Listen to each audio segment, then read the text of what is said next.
Assalamualaikum warahmatullahi wabarakatuh. Selamat pagi dimanapun Anda berada. Pokoknya selamat siang kalau ini sudah siang. Untuk materi terakhir mikrobiologi ini, saya akan mereview beberapa hal terkait perkuliahan online selama ini. Semoga review ini bisa memberikan penjelasan dan membuat Anda menjadi tidak bingung. Oke, yang pertama adalah mengenai jamur itu sebenarnya patogen atau tidak. Yang patogen yang mana? Ini bagian materi jamur patogen. Langsung saya buka halaman terakhir dari diagram ini.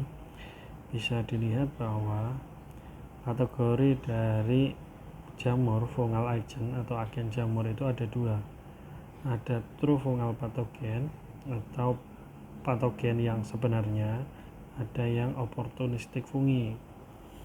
Nah, apa maksudnya? Kalau true fungal pathogen atau patogen sebenarnya ini adalah fungi yang bisa menginfeksi makhluk hidup. Dalam kondisi apa saja? Apabila fungi tersebut sudah masuk ke dalam makhluk hidup, dia dapat menyebabkan infeksi yang disebut dengan mikosis sistemik. Apa itu sistemik mikosis? Sistemik itu artinya mikosisnya atau infeksinya itu sudah tersistem dalam tubuh kita, masuk ke dalam sistem tubuh kita, sehingga tidak hanya muncul di satu titik saja, tapi bisa saja menyebar ke banyak tempat karena dia masuk ke dalam sistem di tubuh kita, di mana dalam sistem tubuh kita itu ada sistem kelenjar, ada sistem saluran darah, maka dia bisa menyebar ke semua tempat. Nah, agen-agen yang familiar untuk sistem mikosis ini ada dari golongan Blastomyces, Coccidioides, Histoplasma, dan Paracoccidioides. Sementara opportunistic fungi adalah fungi-fungi yang hanya menginfeksi jika terdapat kesempatan. Jadi fungi ini kalau kesempatannya tidak ada, dia tidak mampu menginfeksi. Nah, kesempatan itu datang ketika sistem imun manusia atau sistem imun kita sedang lemah. Jadi saat sistem imun kita lemah, maka jamur ini punya peluang untuk menginfeksi. Jamur opportunistic fungi ini bisa menyebabkan 3 jenis sistem mikosis ya. Dari mulai mikosis sistemik seperti true fungal pathogen, mikosis subkutan, dan mikosis superficial.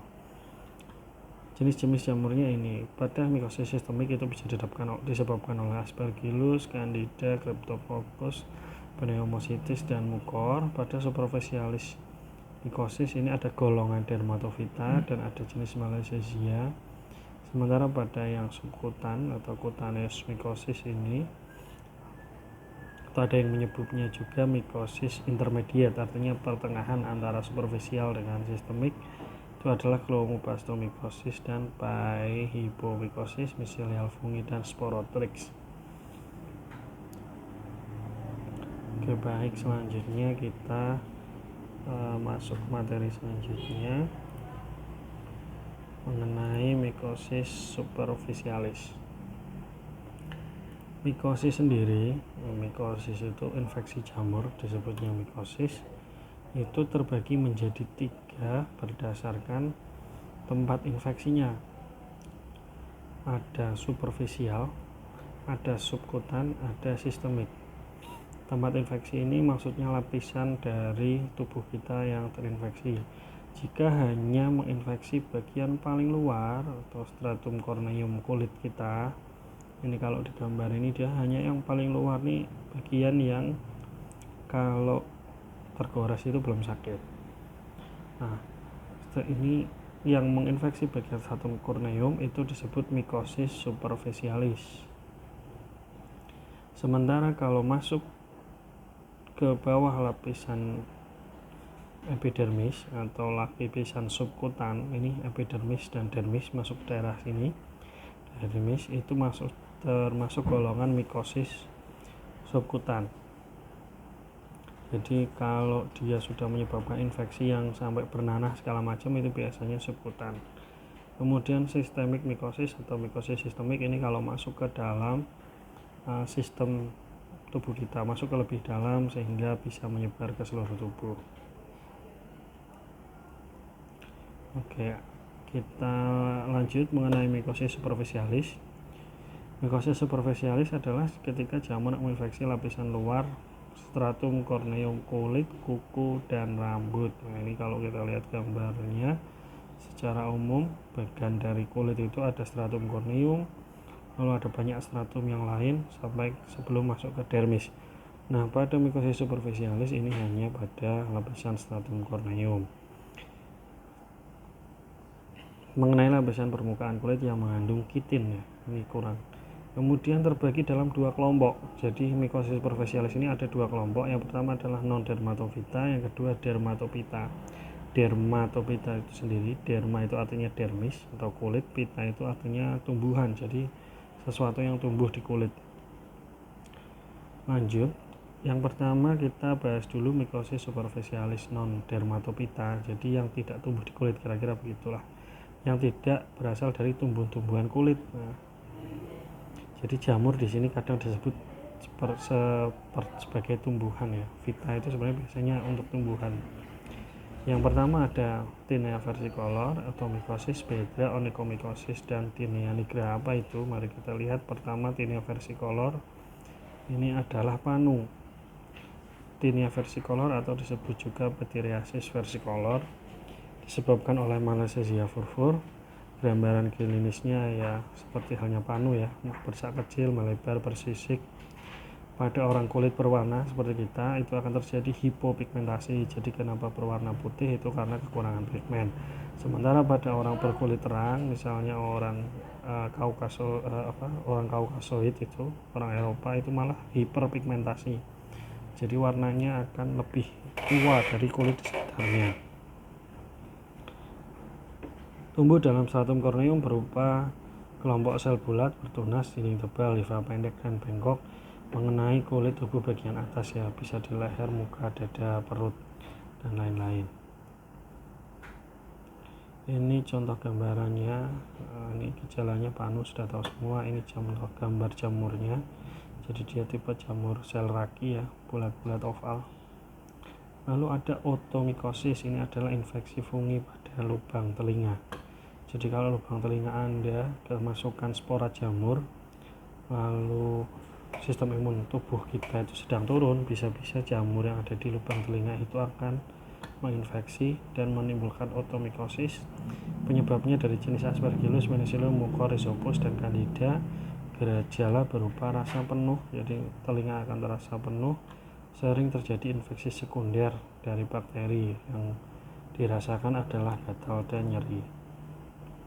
Lalu ada Phaedra. Phaedra sendiri artinya batu. Jadi ini adalah infeksi jamur pada rambut sehingga pada rambut terdapat benjolan seperti batu.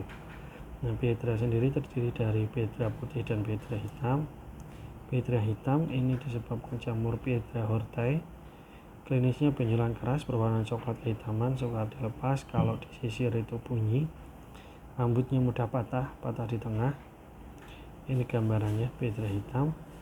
Lalu ada Phaedra putih, ya, penyebabnya Trichosporon beigeli. Infeksi pada rambut ketiak atau pubis, kadang pada kepala, jenggot, dan kumis. Gejala rambut terdapat benjolan warna putih dan lunak, jadi sama-sama kayak batu tapi ini warnanya putih. Kalau yang Phaedra hitam itu hitam dan lebih lunak, ya, tidak sepadat Phaedra hitam. Lalu ada onychomycosis. Ini penyebab infeksi pada kuku. Nah, ini kuku ini ada dua, jadi ada yang masuk golongan onychomycosis, ada yang Tinea ungu, nanti ada di bagiannya dermatofita. Jadi tergantung jenis jamur yang menginfeksi, apakah dia jenis-jenis dermatofita atau bukan. Infeksi pada kuku ini penyebabnya bisa Candida, Fusarium, Aspergillus.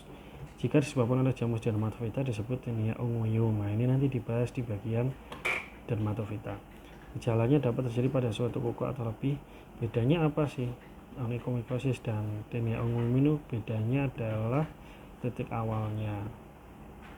Nanti akan kita pelajari lebih komplit di bab hukum. Kemudian ada Tinea nigra. Penyebabnya adalah Cladosporium barnecki atau Cladosporium mansoni.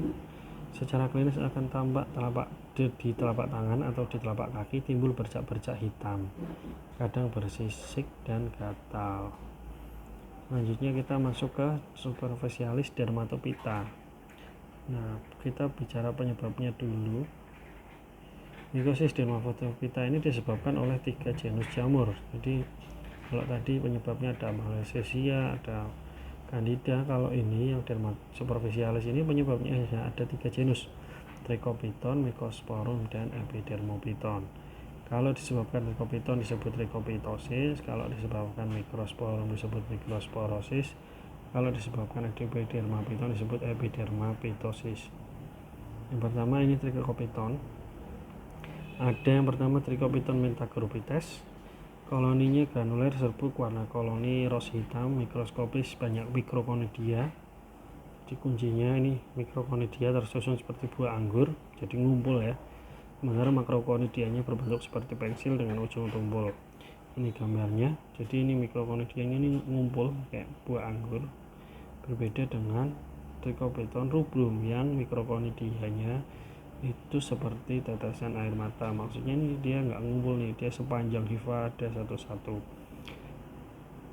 Makrokonidianya mirip seperti Trichophyton rubrum, juga seperti pensil seperti pada Trichophyton mentagrupites.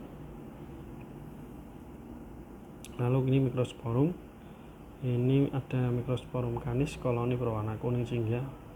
Tampak makrokonidia seperti kumparan, ujung melunjing seperti kail berdinding tebal, kasar, bergerigi. Rambut yang terefleksi Microsporum canis memberi fluoresensi hijau muda. Fluoresensi itu memancarkan cahaya. Ini gambarannya Microsporum canis. Lalu ada Microsporum gypseum warna kecoklatan. Ada Microsporum audini. Kemudian ada Epidermophyton. Ini kalau cara koloni kuning kehijauan. Bila pertumbuhan berlebihan menjadi putih, mikroskopus mikrokonidia tidak ditemukan. Makrokonidia berbentuk gada seperti martil. Maksudnya seperti martil itu kan bawahnya kecil, ujungnya besar. Jadi dari bawahnya kecil, ujungnya membesar. Lalu gejala klinisnya. Gejala klinis dermatophytosis itu pada kulit itu akan memberi bentuk khas, yaitu berbentuk lingkaran yang berbatas tegas oleh vesikel-vesikel dengan dasar kemerahan dan tertutup sisik. Jadi pasti gejalanya itu pada kulit ini lingkaran, jadi seperti berbentuk lingkaran. Di tepinya adalah vesikel-vesikel. Jadi kalau yang ada kayak melenting-melentingnya kecil itu, kalau pecah bisa mengeluarkan cairan, dasarnya kemerahan dan tertutup sisik. Ini disebut sebagai tinea, dan tinea itu dulu punya nama lain di Inggris itu ringworm. Maksudnya bahasa Inggrisnya ringworm. Ringworm itu kan ring itu artinya cincin, worm itu artinya jamur. Jadi orang dulu mengira bahwa ini yang bulat ini adalah worm itu artinya cacing. Nah, jadi dulu orang mengira bahwa lingkaran ini disebabkan oleh cacing yang berbentuk cincin. Ringworm atau tinea akan menjadi gatal jika berkeringat. Nah, tinea ini diberi nama sesuai tempat tumbuhnya. Kalau pada kepala namanya apa, tubuh apa, nanti kita lihat satu-satu. Yang pertama ini pada kulit kepala, kulit dan rambut kepala, kita beri nama Tinea capitis. Kemudian pada ini gambarannya pada kulit kepala ya, di dasar rambut di kulitnya. Kemudian kalau pada badan itu kita sebut Tinea corporis.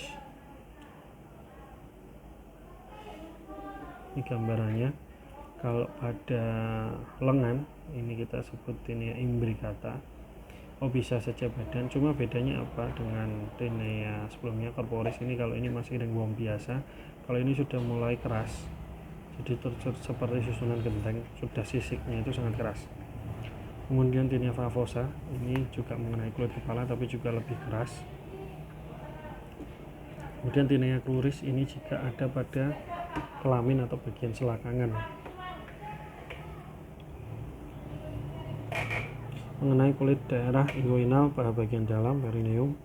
Lalu Tinea pedis pada kaki, orang biasa bilangnya kutu iron, padahal ini jamuran.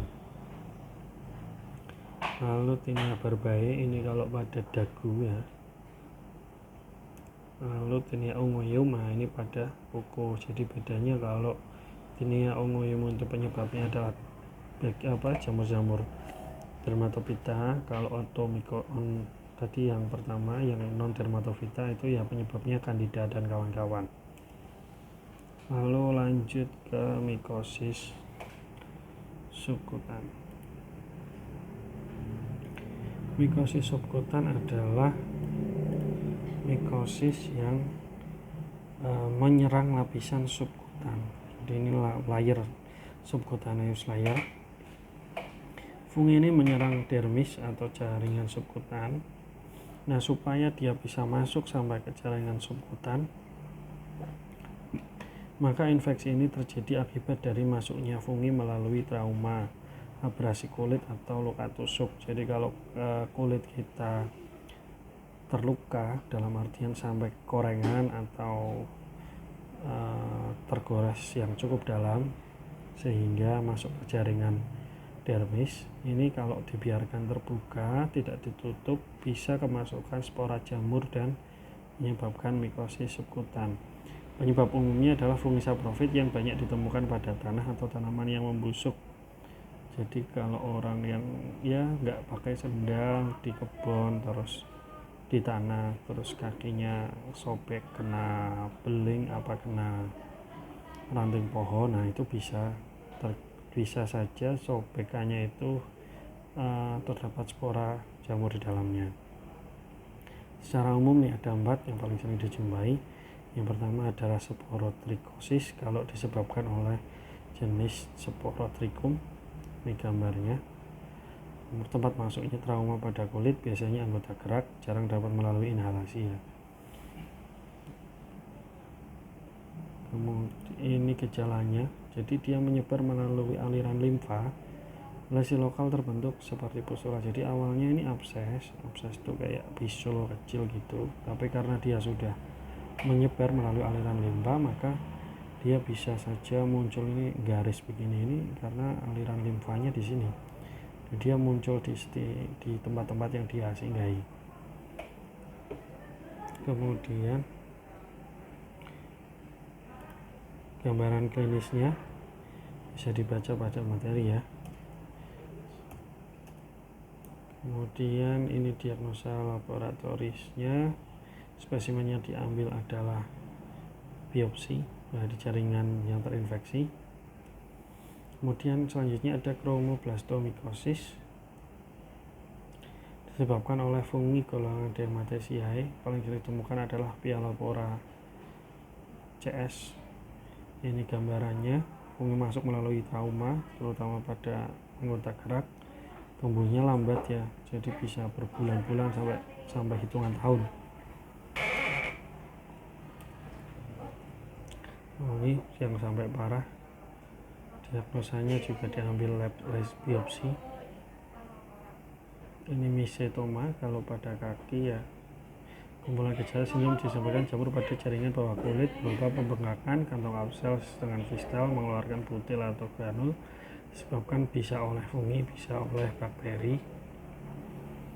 Yang fungi yang menyebabkan ada Pseudoaletheria boidi, Medurella, Pialopora, dan Acremorium. Sementara bakteri juga bisa. Kemudian gejala klinisnya, infeksi terjadi karena trauma luka tusuk. Kemudian ada psigomikosis, penyebabnya Basidiobulus, infeksi melalui trauma. Gejala klinis benjolan di bawah kulit membesar, kenyal, berbatas tegas, tidak nyeri. Ini psigomikosis pada hidung ya gambarannya.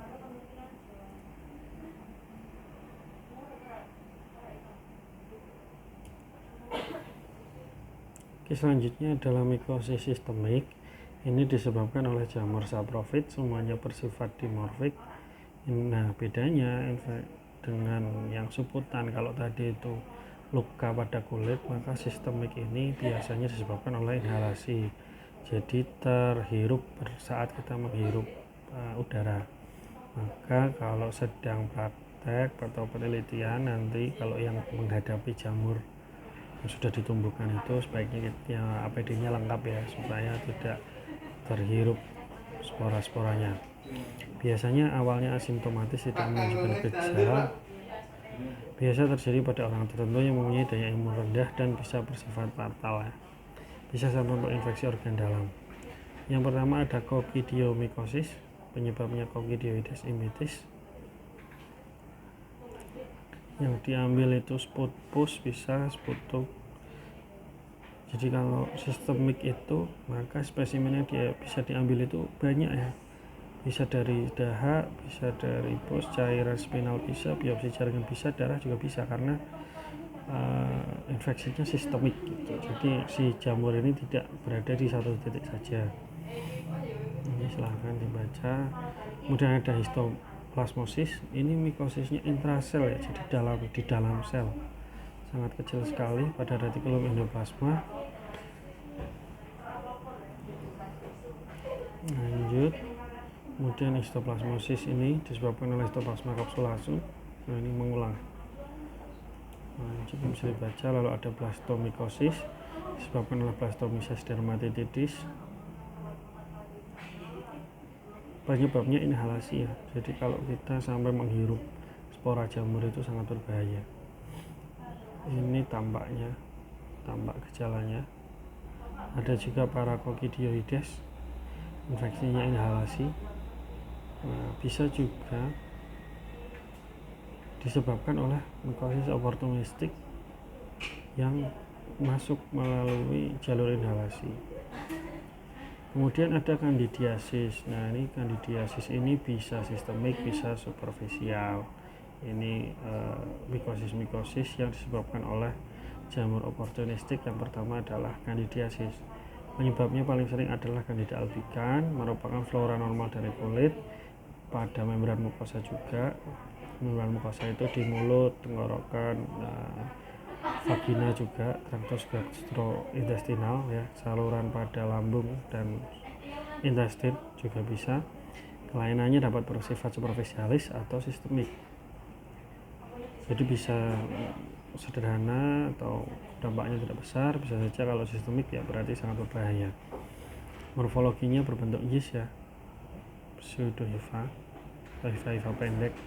Spesimennya yang diambil itu swab, jadi swab mulut, scraping permukaan lesis, sputum, eksudat, dan lain-lain. Gambaran klinisnya ya, jadi kandidiasis bisa muncul di mulut, menimbulkan sariawan. Nah ini contohnya. Bisa pada gastrointestinal, ini di dalam lambung, saluran antara lambung dan sus halus. Ini namanya penampakan mikroskopisnya. Bisa pada genitalia wanita, bisa pada kutan, jadi pada kulit yang lembab, lipatan-lipatan itu kalau orang yang badannya berlipat-lipat kayak bayi atau orang terlalu gemuk. Kandidiasis kuku bisa, paru bisa, kronis bisa. Lalu ada Cryptococcus neoformans, ini yeast juga. Fungi saprofit terutama pada tinja kering burung merpati bisa menyebabkan meningitis. Lalu aspergillosis ini kalau disebabkan oleh Aspergillus fumigatus. Jadi Aspergillus itu bisa juga menyebabkan mikosis ya, tidak hanya kontaminan tapi bisa menyebabkan mikosis kalau titik infeksinya itu berbeda. Bisa ini menyebabkan sampai aspergillosis paru kalau terinhalasi. Lalu ada mukormikosis, ini kalau disebabkan mukor, mempunyai morfologi yang sama dengan Rhizopus. Fungi ini berproliferasi pada dinding pembuluh darah. Oke, kemudian terakhir kita bahas sekilas tentang isolasi dan identifikasi. Nah, jadi setelah kita melihat mikosis-mikosisnya, maka kompetensi yang paling penting adalah kemampuan mengisolasi dan mengidentifikasi. Yang pertama untuk jamur superficial, bahan yang diambil apa? Bahan yang diambil adalah kerokan kulit, kerokan kuku, potongan rambut ya, seperti yang kita praktikumkan. Kalau mau ditanam pada media, nama medianya adalah Saburot dextrose agar atau disebut SDA. Nah, yang berbeda dengan media untuk pembiakan bakteri, di jamur ini ditambahkan antibiotik, chloramphenicol bisa, penicillin bisa, streptomycin bisa, atau dion bisa. Kenapa ditambahkan antibiotik? Karena jamur itu inkubasinya lama, 5-7 hari. Sementara pada media itu bisa juga ditumbuhi bakteri. Jadi si bakteri bisa aja tumbuh duluan dan mengontaminasi media. Nah, supaya itu tidak terjadi, maka medianya diberi antibiotik. Bisa juga media khusus, ini Leishman ox agar dan Triogycolat prot. Bisa ada media pH glucose blood agar, ini untuk Aspergillus bovis dan Aspergillus raeli, jadi media selektif gitu ya. Cornmeal agar bisa untuk menstimulasi pembentukan chlamydiospora jamur Candida albicans. Ada rice medium untuk Microsporum canis dan Microsporum odeoni. Lalu pengecatannya bagaimana? Pengecatannya ada dua. Yang pertama natif itu warna asli tanpa cat, yaitu dengan KOH 10%. Nanti warnanya adalah transparan. Sementara pengecatan sederhana bisa dengan lactopenol coklat muda atau lactopenol cotton blue, atau kita sebut LPCB, sehingga warna preparatnya menjadi biru. Lalu bisa juga diberikan pengecatan diferensial, yaitu cat gram. Yang pertama cat gram, maka semua jamur adalah cat gram positif. Lalu ada ZN, ada cat GMS bisa. Menggunakan cat ZN, ada ZN plus, ZN min, hampir semua jamur adalah ZN min kecuali Nocardia. Lanjut, bisa pakai cat brown bead, warna jamur coklat dasarnya kuning. Ada cat pas juga, periodic acid schrift, warna jamur merah atau kuning. Dan yang spesial cat tinta Cina ya, nigrosin ya, warna jamur bening dasar gelap. Jadi kalau pewarna negatif ada cat medicarmin warna jamur merah. Pengecatan lain adalah cat Giemsa dan hematoxylin eosin. Kita tahu hematoxylin eosin itu biasanya adalah pengecatan histologi ya, jaringan. Nah, pada penggunaan ini kasusnya biasanya jamurnya tumbuh pada jaringan, sehingga dicat bareng jaringannya.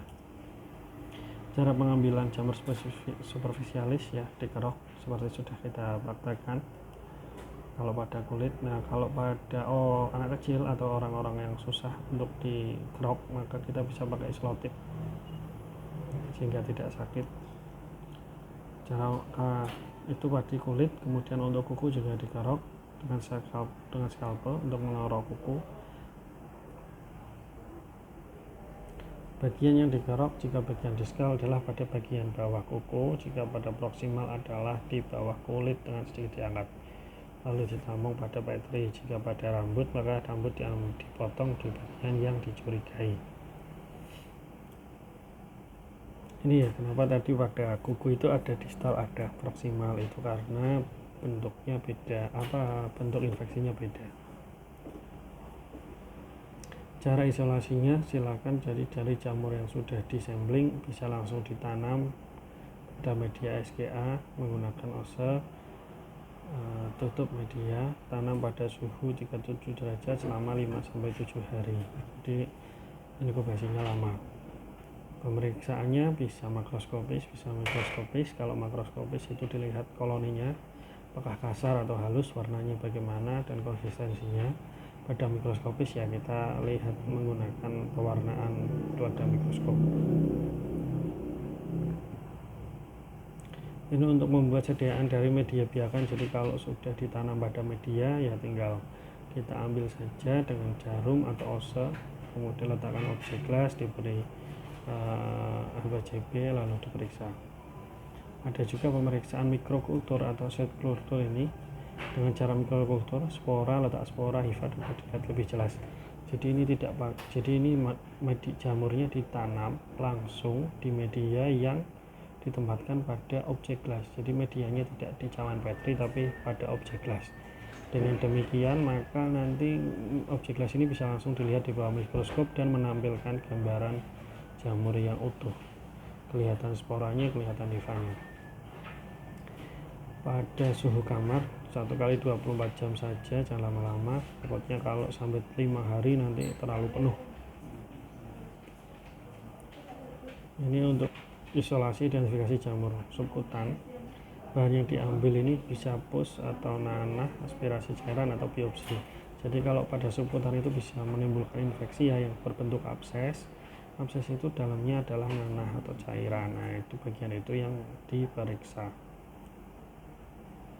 Nah, kalau sistemik atau profunda, maka ya bagian yang diperiksa ini banyak sekali ya. Bisa pada sistem pernapasan, sputum, swab tenggorokan, aspirasi pleura, bronchial washing, biopsi, bisa sistem pencernaan, cairan lambung, swab mulut, muntahan, biopsi, feses, bisa urinaria, bisa sampai sistem saraf pusat. Kenapa begitu? Karena jamurnya sudah sistemik ya, dia bisa saja berada di semua bagian tersebut. Bahan ditampung pada wadah lalu lakukan pemeriksaan, bisa ditanam, bisa menggunakan mikrokultur. Oke, baik, sekian. Demikian review untuk materi mikologi. Selamat belajar, selamat menempuh ujian UAS online, dan kita bertemu lagi pada saat praktikum. Terima kasih.